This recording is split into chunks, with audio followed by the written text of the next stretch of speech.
Les amis, j'étais un peu dérangé par certaines personnes un peu dérangées, mais bon, que faire, c'est comme ça, hein.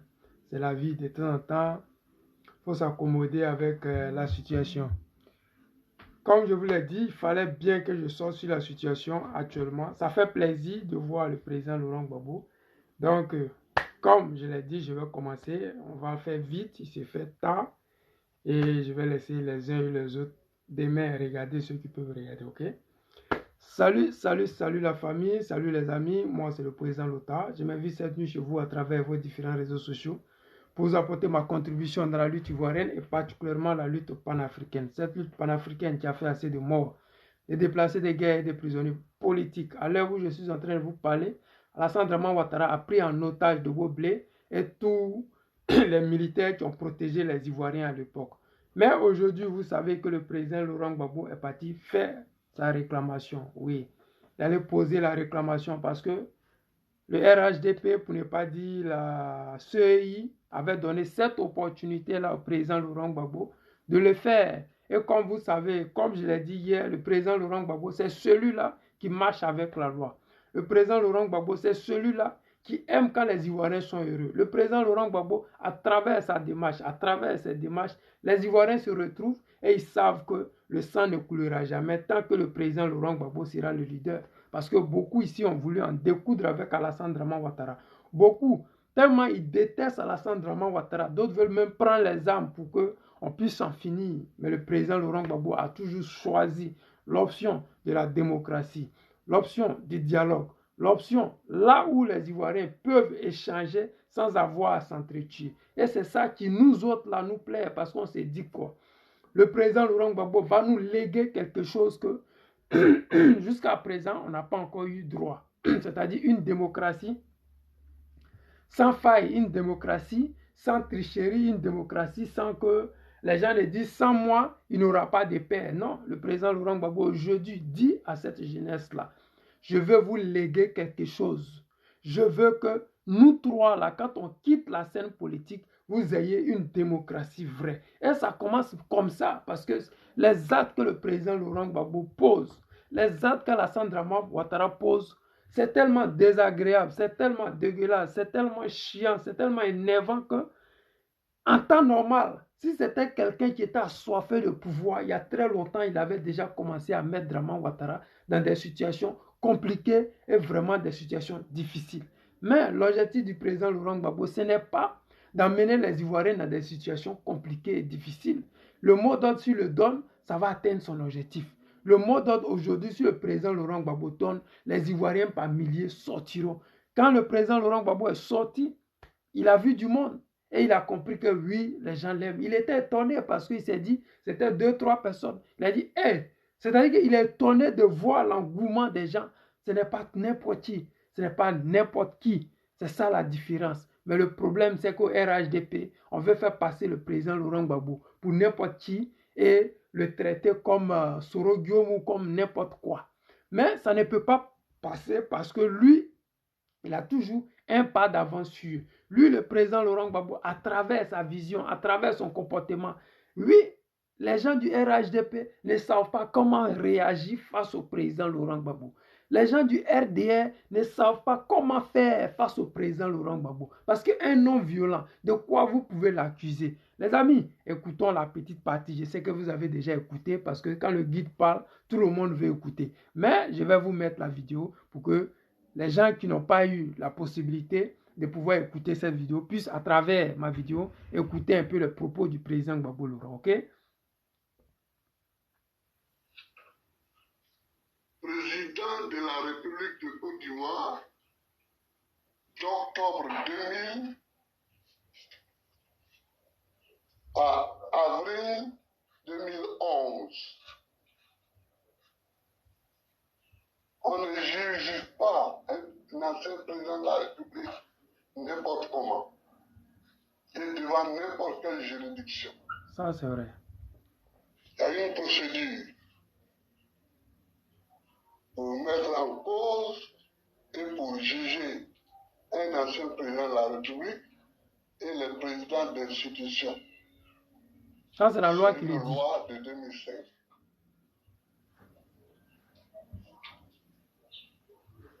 Deuxième argument, j'ai fait valoir que la Cour africaine des droits de l'homme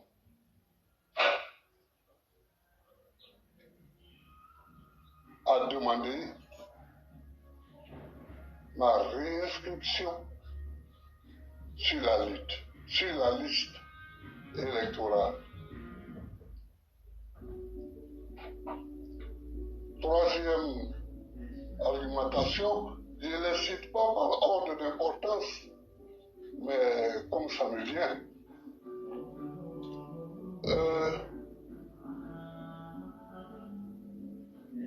Je ne sais pas pourquoi on m'a jugé. Personne ne m'a convoqué. Parce que pour qu'il y ait un procès, l'accusé est convoqué. On lui remet une convocation. Là où il réside. Or, tout le monde, dans le monde entier, tout l'univers, c'est où je résidais. Ça, c'est vrai. Au moment de ce procès, je résidais à la CPI, où on m'a emmené avec un avion présidentiel Grumman 3. C'est bien détaillé. C'est ça qui est la réalité. Draman Ouattara, demain, ces Européens viendront sur des chaînes de télé, sur des plateaux de télé, pour dire aux Ivoiriens que le président Laurent Gbagbo, ils sont allés voir son avocat en Belgique, ils sont allés voir chez lui à la maison, ils sont allés voir, mais pour distraire les Ivoiriens. Pourquoi ils veulent distraire les Ivoiriens? Quand lui-même, le concerné, dit qu'il n'a pas reçu de lettre de convocation, quand le concerné lui-même dit qu'il n'a jamais été convoqué, parce que toute la planète savait où lui, le président Laurent Gbagbo, se trouvait.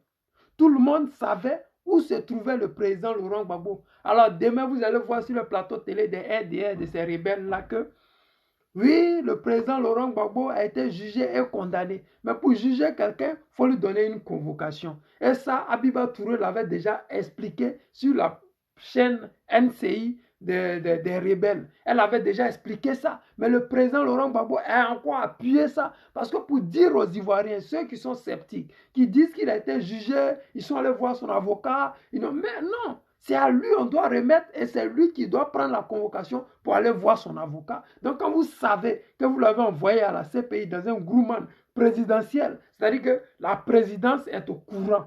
On ne peut pas déplacer un Grumman présidentiel pour aller envoyer quelqu'un là et puis le président va s'asseoir avec le procureur. C'est le procureur qui va envoyer convocation au président Laurent Gbagbo sans que les gens ne sachent réellement qu'est-ce qui se passe. Les gens ont toujours voulu faire de la marmaille en Côte d'Ivoire. Alassane Draman Ouattara, c'était un voleur, c'était un plaisantin, c'était un manipulateur. Hier, vous avez vu dans la vidéo de Djedje, Hervé Djedje, où il montrait où les nordistes aujourd'hui sont devenus des PPSiens. Les nordistes hier qui critiquaient Gbagbo, qui en voulaient à Gbagbo, qui disaient que Gbagbo n'a rien fait pour le Nord, qui en voulaient à Gbagbo parce que Gbagbo, il n'est pas bien, Gbagbo n'a rien fait pour le Nord, Gbagbo détestaient les nordistes. Aujourd'hui, ils se sont rendus compte qu'Alassane Draman Ouattara les a manipulés. Mais pour manipuler quelqu'un, il faudrait qu'on essaie de lui faire croire que oui, tu es victime de ça, tu es victime de ceci. Le président Laurent Gbagbo, quand il a pris le pouvoir, en seulement 21 mois, les gens avaient déjà attaqué son gouvernement. Mais quel est le temps qu'il a eu pour pouvoir mettre en place ce qu'il voulait? Mais quand les gens du RHDP, les rebelles parlent, on nous dit qu'il a fait 10 ans au pouvoir. Mais ils ne disent jamais ce qui se passe. C'est comme Alassane Draman Ouattara. Il s'est fait appeler Alassane Ouattara. Mais il dit qu'il a fait ses études, il a eu ses diplômes. Mais les diplômes qu'Alassane Draman Ouattara a, ce ne sont pas des diplômes avec le nom d'Alassane Ouattara, mais c'est des diplômes avec le nom d'Alassane Draman Ouattara. On s'est toujours posé la question, comment est-ce que quelqu'un qui a eu des diplômes en tant qu'Alassane Draman Ouattara peut être Premier ministre en tant qu'Alassane Ouattara sans jamais avoir demandé la nationalité? C'est ça le vrai point. Ça fait pitié, mais nous sommes dans ce combat. Comme le président nous l'a dit, il t'a dit qu'il ne va pas quitter ce combat-là en laissant la jeunesse sans protection, réellement. Mais sans lui, nous autres, nous perdons espoir. Parce que sa manière de faire la politique, ça nous éclaire. Ça nous rend heureux. Ça nous rend courageux. Parce que quand tu regardes le guide s'exprimer, tu te dis, mais nous autres, on peut y arriver. Si le guide peut le faire à 76 ans, mais c'est que nous, là, on peut le faire. S'il arrive à réunifier la Côte d'Ivoire, parce que les nordistes, hier, qui n'étaient même pas avec nous, hier, quand tu voyais, tu étais en direct comme ça, c'est les têtes de mort jusqu'à la fin. C'est les injures jusqu'à la fin. Mais aujourd'hui, ils se sont rendus compte que c'est des pertes de temps. Parce que le combat que nous menons, nous ne menons pas ce combat-là contre eux. Au contraire, nous voulons changer leur vie. Quand on change notre vie, mais c'est la vie de la nation ivoirienne qui change. Quand on dit on change la vie d'une nation, mais on ne laisse pas les étrangers de côté. On ne laisse pas les nordistes de côté. J'ai toujours dit ici, sous Gbagbo, quand le cacao était payé à 1000 francs le kilo, mais tout le monde en profitait. Même les nordistes, c'est eux qui sont les acheteurs, c'est eux qui sont les camionneurs, c'est eux qui ont des conteneurs au port. Mais tout ça là, c'est un circuit qui leur permettait de gagner de l'argent. Mais aujourd'hui, tous ces circuits-là, c'est fermé, mais c'est gâté, c'est pour tout le monde, c'est gâté. Donc quand on vous dit qu'on mène un combat, mais on ne le mène pas contre vous. Le président, quand il s'exprime, il ne s'exprime pas pour une communauté. Il ne s'exprime pas parce qu'il veut se venger ou bien il veut démontrer à Alassane Draman Ouattara qu'il est plus fort que lui. Il demande une seule chose à Alassane Draman Ouattara, c'est d'utiliser les tests. Utilise la constitution ivoirienne. C'est sur ce côté-là qui bat Alassane Draman Ouattara. Parce qu'Alassane Draman Ouattara veut un pays de gangsters. Il veut un pays où les gens s'entre-déchirent. Il veut un pays où les gens ne s'entendent pas. Il veut un pays où on dit les nordistes sont contre les sudistes. Il veut un pays où on dit les musulmans sont contre les chrétiens. Alors que le président Laurent Gbagbo, il s'est arrangé de tout sortir. Ces genres de propos-là n'existent jamais en Côte d'Ivoire. Parce que nous autres, là, on a grandi avec les musulmans. Nous autres, on a joué au football avec les musulmans. Nous autres, on avait des camarades de Sénufo, Ouéaga, Djoula, dans notre équipe de football ou bien même du quartier, dans nos voisinages, on avait des nordistes. Mais c'est pour dire que c'est grâce au président. Parce que le président Laurent Gbagbo, quand il était au pouvoir, c'était celui-là qui détestait les nordistes. C'était celui-là qui faisait tout pour que les nordistes ne puissent pas avoir de quoi manger. Mais je pense que aujourd'hui, nous n'en serions pas là. Aujourd'hui, le Nord aujourd'hui ne serait pas prêt à accueillir le PPSI du président Laurent Gbagbo. Les nordistes ne seraient pas prêts aujourd'hui à démontrer à la face du monde entier le visage hideux d'Alassane Draman Ouattara. Ils le font aujourd'hui parce qu'ils savent qu'ils ont vraiment déçu la nation ivoirienne. Ils ont trahi les frères du Sud. Ils ont trahi la Côte d'Ivoire. Ils ont trahi le serment qui était de former une nation. Parce que quand on dit une nation, c'est vraiment sans distinction de peuple, de race, d'ethnie. Quand on dit nous sommes 60 ethnies, c'est 60 ethnies qui forment une nation. Nous sommes une nation. Pour être une nation, il faut avoir un dirigeant qui est réunificateur. Et celui-là, c'est le président Laurent Gbagbo. Le président Laurent Gbagbo, à travers sa démarche, il a toujours démontré aux Ivoiriens, aux Africains, qu'il n'est pas un palabreux, il n'est pas quelqu'un de nerveux, il n'est pas quelqu'un de violent. Vous avez vu aujourd'hui avec nous ensemble, c'est-à-dire que ses propos démontrent aux Africains que ce n'est pas celui qui a détruit la Côte d'Ivoire. Regardez ce qui se passe au Sénégal. C'est-à-dire que Ousmane Sanko, s'il avait appris un peu de la graine du président Laurent Gbagbo, je pense qu'actuellement, il ne serait pas en prison ou bien il aurait fait les choses autrement. C'est ça, je vous dis toujours que le président Laurent Gbagbo, il trace la route. Et aujourd'hui, quand vous voyez le Mali, quand vous voyez le Burkina Faso, vous vous dites que oui, ces personnes-là, ils ont appris de la graine du président Laurent Gbagbo. Ces personnes-là, ils ont appris tellement les choses auprès du président Laurent Gbagbo qu'ils ne veulent plus faire ces mêmes erreurs-là. Aujourd'hui, le président Laurent Gbagbo a un autre level. Et ce level-là, c'est-à-dire que quand tu es dans la boue, là, tu ne peux pas rester dans la boue pour enlever la boue. C'est ça qu'il est en train de démontrer aux Ivoiriens. Nous allons pas à pas. Nous sommes pressés, mais nous allons pas à pas. Parce que l'objectif qu'on veut atteindre, là, c'est de léguer à la Côte d'Ivoire une nation où les gens ne vont pas s'entre-déchirer. Une nation où quand tu es, je ne sais pas, sénufo, tu te sens ivoirien. Tu ne te sens pas nordiste, tu ne te sens pas, je ne sais pas, djoula, mais tu te sens plutôt ivoirien. Parce que c'est ça, on dit, être dans une nation. Quand on dit ivoirien d'abord, ce n'est pas injurier les nordistes ou bien les djoulas. Non, C'est une manière d'aimer son pays. Les gens ne comprennent pas quand tu dis je suis ivoirien d'abord. C'est comme si tu les insultais. C'est comme si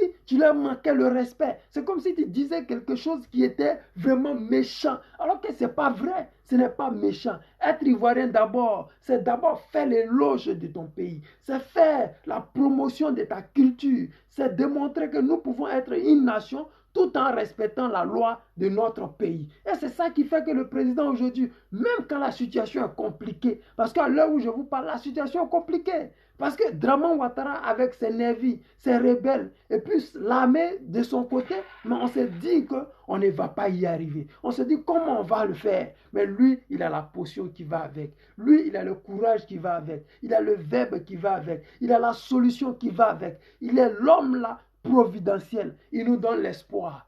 Cet espoir-là que nous transformons dans nos vidéos, cet espoir, quand on voit dans ses yeux, quand on voit dans sa démarche, quand on voit dans ses manières, ses propos d'agir, on se dit oui, on n'a pas eu tort d'avoir suivi ce monsieur-là. On n'a pas eu tort d'avoir cru en lui. On n'a jamais eu tort de dire que c'est le guide. Parce qu'on sait très bien que quand on dit tu es guide, c'est beaucoup de poids sur ton dos. Quand on dit tu es le guide d'une nation, c'est beaucoup de charges pour toi sur ta personne. Mais la réalité, c'est-à-dire quand Dieu t'a choisi pour mener un combat, que ça soit dur ou pas, que tu sois souffrant ou pas, que tu sois fatigué ou pas, que tu aies envie de dormir ou pas, le fait de savoir qu'il y a des gens derrière toi, le fait de savoir qu'il y a des gens qui comptent sur toi, le fait de savoir que la nation ivoirienne compte sur toi, tu es obligé d'être toujours debout. Tu es obligé d'être toujours celui-là qui attaque tout en sachant que derrière toi, il y a Gbagbo.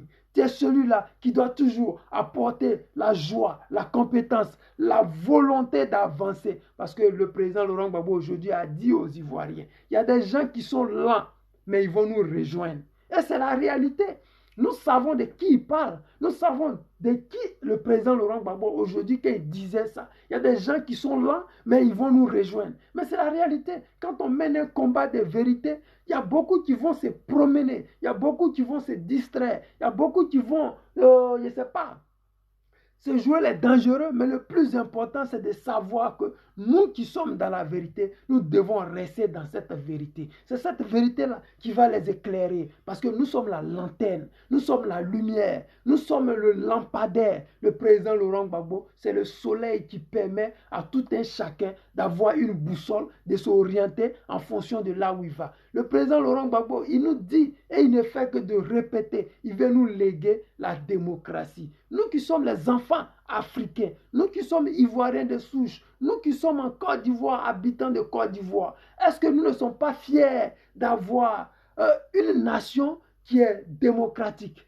Est-ce que nous ne serions pas fiers de savoir que un Ivoirien en Côte d'Ivoire peut poser sa candidature sans être poursuivi en désordre comme Draman Ouattara le fait? Parce que quand la démocratie est instaurée dans un pays, c'est-à-dire que tout le monde peut être candidat.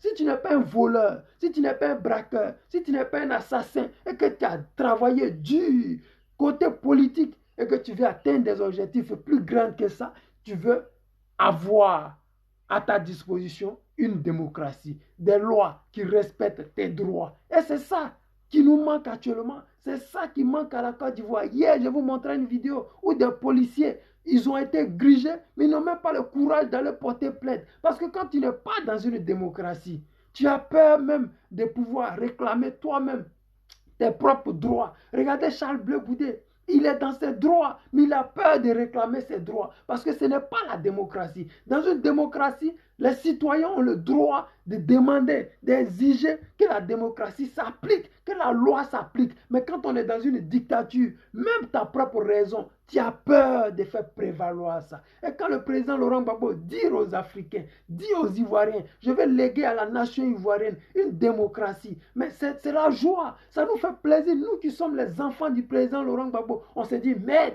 le guide va nous laisser ça. Mais s'il nous lègue ça, mais nous sommes heureux. Parce que nous pourrions faire la politique. Nous allons faire la politique. Parce que le guide nous a légué la démocratie. Et c'est cette démocratie qui a fait que nos enfants qui sont nés en Europe, ceux qui sont nés en Côte d'Ivoire, ils viendront s'asseoir autour d'une table et pourront discuter, ils pourront s'exprimer en disant oui, on a eu des grands-pères qui se sont battus, nos parents se sont battus pour cette démocratie-là. On doit tout faire pour que le sang qui a coulé, pour que cette démocratie soit instaurée, ne coule plus. Et ainsi de suite, les gens vont venir, ils vont continuer l'œuvre du président Laurent Gbagbo. Parce que quand vous voyez l'œuvre de Johnny, comment on dit, Rawlings au Ghana, quand vous voyez Buhari qui a quitté le pays tranquillement sans vouloir faire un troisième mandat alors qu'il a beaucoup travaillé, il a créé des industries, il a beaucoup fait. Il pouvait faire comme les Alassane Draman Ouattara, sans moi rien ne peut avancer. Il peut faire comme les Macky Sall, sans moi rien ne va bouger. Mais non, lui, il a fait ses 2 mandats, il a laissé le pouvoir, il est en train de démontrer à cette nation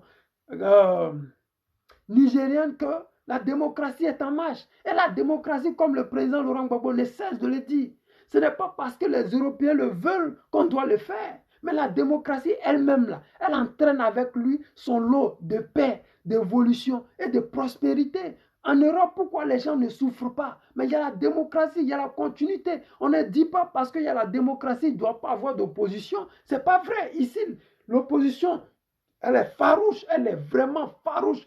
La démocratie ici, là, c'est un combat au quotidien parce que le parti au pouvoir est constamment sur ses gardes. Mais ça n'empêche pas que quand il y a des élections, les gens ne partent pas tuer les gens, égorger les gens ne prennent pas les unes pour courir à travers la ville comme l'a fait le gars de quoi là, mais Live TV là. Non, mais les gens aujourd'hui, on est en train de mener ce combat-là pour que nous puissions demain profiter de la démocratie. Et le président Laurent Gbagbo aujourd'hui, à travers son discours, a démontré que c'est un homme non violent.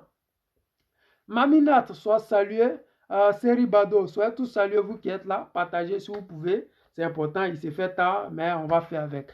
Comme je le disais tout à l'heure, vous avez écouté la vidéo du président Laurent Gbagbo. Moi, je l'ai écouté plusieurs fois, comme d'habitude. J'adore écouter le président Laurent Gbagbo. Parce qu'à travers lui, il y a toujours la sagesse. À travers ses propos, chaque Ivoirien se retrouve. Si vous voyez les nordistes commencer à se rallier au PPACI, ce n'est pas parce que le président Laurent Gbagbo utilise la violence. Ce n'est pas parce que le président Laurent Gbagbo adore la violence. Ce n'est pas parce que le président Laurent Gbagbo déteste les nordistes. Non, le président Laurent Gbagbo, il met en œuvre la politique de la réussite. Il met en œuvre la politique de la décentralisation. Il met en œuvre une politique qui permettra à la Côte d'Ivoire de pouvoir sortir, grandir de cette souffrance dans laquelle nous nous trouvons là. Parce que si aujourd'hui la Côte d'Ivoire est en paix, c'est parce qu'en face, il y a une opposition qui est réfléchie. Si aujourd'hui, il n'y a pas de tentative de coup d'État si Alassane Draman Ouattara matin, midi, soir, comme ça a été le cas de Gbagbo Laurent, c'est parce que aujourd'hui, il y a quelqu'un qu'on appelle Gbagbo Laurent qui veut léguer à la Côte d'Ivoire, qu'on peut mener une lutte politique, mais pas avec les armes, mais avec la loi, avec, comment dire, avec les tests que nous nous sommes donnés. Aujourd'hui, la Côte d'Ivoire mérite mieux. Les Ivoiriens doivent espérer mieux. Les Ivoiriens feront mains et pieds pour que le président Laurent Gbagbo soit élu en 2025. Et ça, on le sait et ils le savent. Mais c'est ça qui les fait qu'ils ne peuvent pas dormir. Mais la politique, là, c'est comme ça, c'est le game. C'est un game dans lequel tout le monde doit trouver son compte. Si tu es au pouvoir, tu dois travailler pour que les Ivoiriens votent pour toi. Mais tu ne vas pas mettre peinture sur des universités et dire que tu as construit des universités. Tu ne vas pas compléter des autoroutes et dire que c'est toi qui as construit ces autoroutes. Tu ne vas pas aller au plateau, mettre les lumières sur les lampadaires et dire que c'est grâce à toi aujourd'hui que le plateau brille. Non, toutes ces œuvres-là ont toujours existé en Côte d'Ivoire. Il y a des choses que le président Laurent Gbagbo avait commencé, telles que la présidence à Yamoussoukro. Ce sont des choses qui sont visibles, palpables. Ce sont des choses qui vont amener le changement en Côte d'Ivoire. Mais comment vous voulez amener le changement quand les gens ne travaillent pas? Comment vous voulez amener le changement quand vous construisez que des hôtels? Comment envoyer le changement quand vous faites les autoroutes payantes? Le changement, ça vient avec des entreprises, des usines, avec des peuples qui savent qu'ils sont dans une démocratie. Mais on ne peut pas léguer la guerre à un peuple, en même temps demander à ces mêmes peuples-là, votez-moi, regardez ce que je suis en train de faire. Mais nous, on est toujours choqués de savoir, mais qu'est-ce qu'ils font réellement? Parce que regarde, que ce soit à Makori, que ce soit à Trècheville, que ce soit à Yopougon, que ce soit à Koumansi, que ce soit, je ne sais pas, à Trècheville, que ce soit à Tekoubé, toutes ces communes d'Abidjan, c'est le RHDP qui dirige ça depuis plus de 10 ans. Mais quand vous voyez ces communes-là, mais elles font pitié. Mais comment faire pour convaincre ces Ivoiriens-là que vous n'avez rien fait? Mais vous, vos actes parlent pour vous. Aujourd'hui, si les gens se rallient au PPACI, ce n'est pas parce que ces personnes-là, ils sont naïfs, ils ne savent pas ce qu'ils veulent. Non, ces personnes aiment la vérité. Ces personnes voient le boulot que vous avez fait. Parce que la réalité est là. Vous avez tous les milliards du monde. Qu'est-ce que vous faites avec ces milliards-là? La Banque mondiale vous a prêté des chiffres extraordinaires. Qu'est-ce que vous avez fait avec ces sommes-là? Rien du tout. Vous n'avez rien fait. Au contraire, vous avez brimé le peuple ivoirien. Vous avez emprisonné des gens avec l'argent du contribuable. Au lieu de créer des usines, des entreprises pour permettre aux Ivoiriens de travailler, pour permettre aux Ivoiriens de pouvoir survivre, vivre dignement, vous avez choisi l'option de les emprisonner, de les priver de démocratie, de les priver de verbes, de les priver du président Laurent Gbagbo, de les priver d'autres même, de leur propre maison. Parce qu'aujourd'hui, on regarde en Côte d'Ivoire, il y a des gens qui ont tout perdu.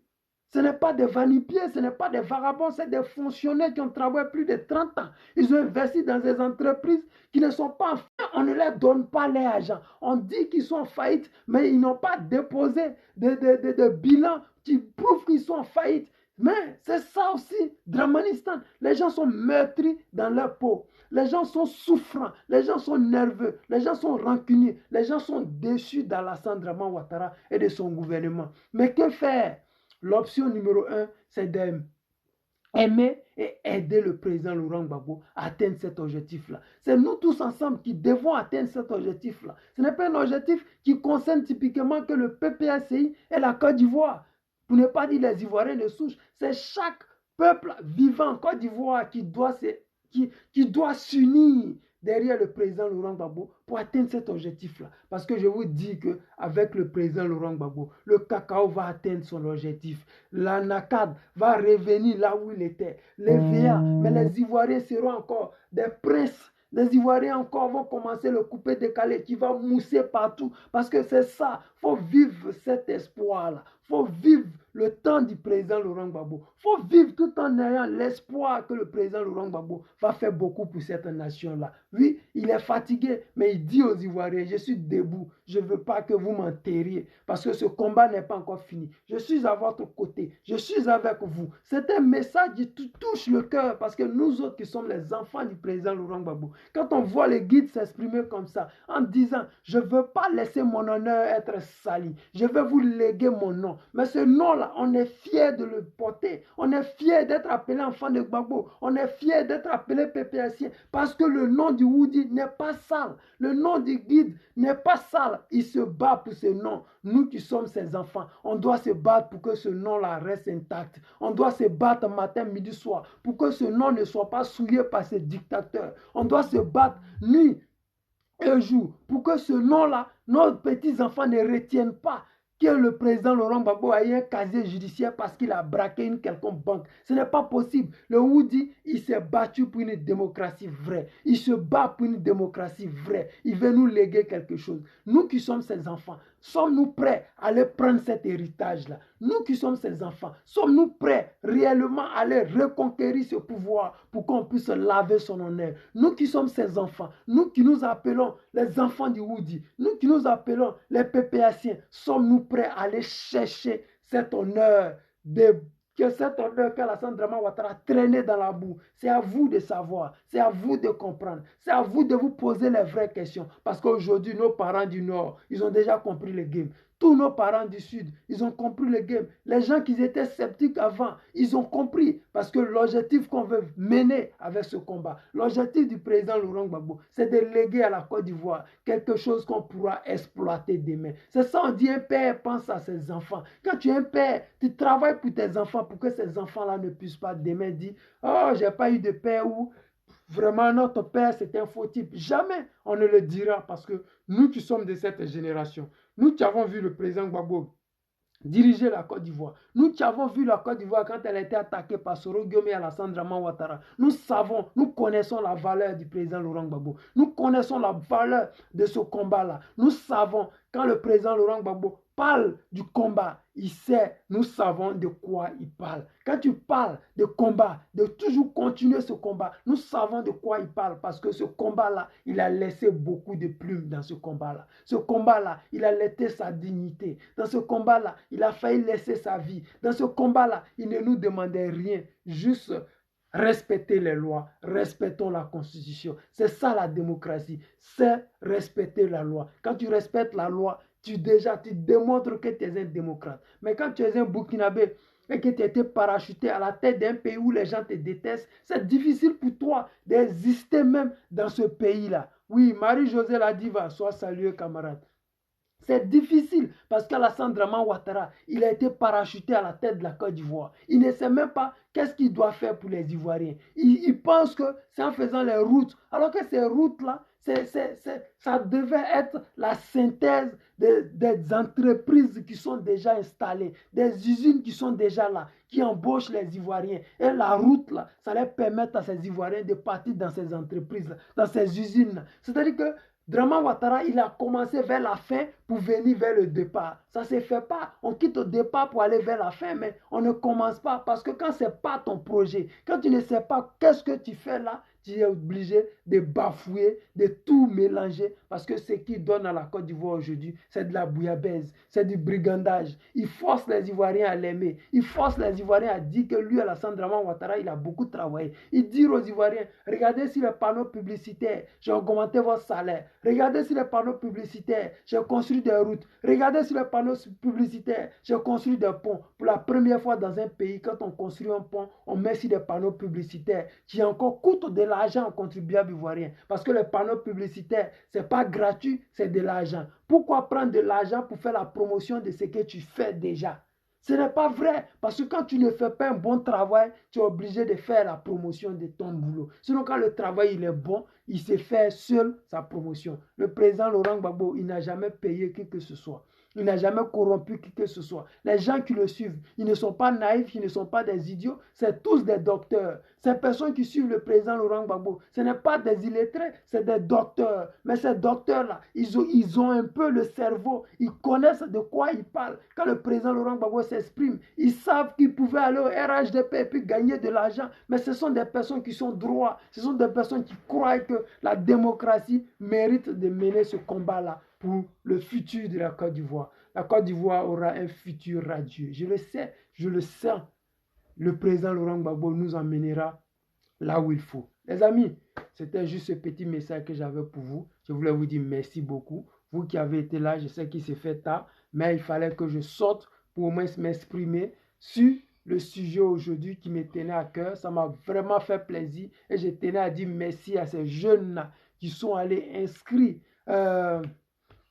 Ils sont allés faire la réclamation pour que le nom du président Laurent Gbagbo revienne sur la liste électorale. Je vous dis merci beaucoup, camarades. Vous l'avez fait comme des patriotes. Parce que l'objectif du président Laurent Gbagbo, ce n'est pas de voir des jeunes Ivoiriens mourir pour la cause. Non, c'est de voir des jeunes Ivoiriens qui sont conscients du message que le président Laurent Gbagbo envoie, qui sont conscients de l'objectif que le président Laurent Gbagbo veut atteindre en étant sur cette liste électorale, en étant président de la République, en reprenant le travail là où ils avaient laissé, c'est-à-dire que créer ces usines, créer des, comment on dit,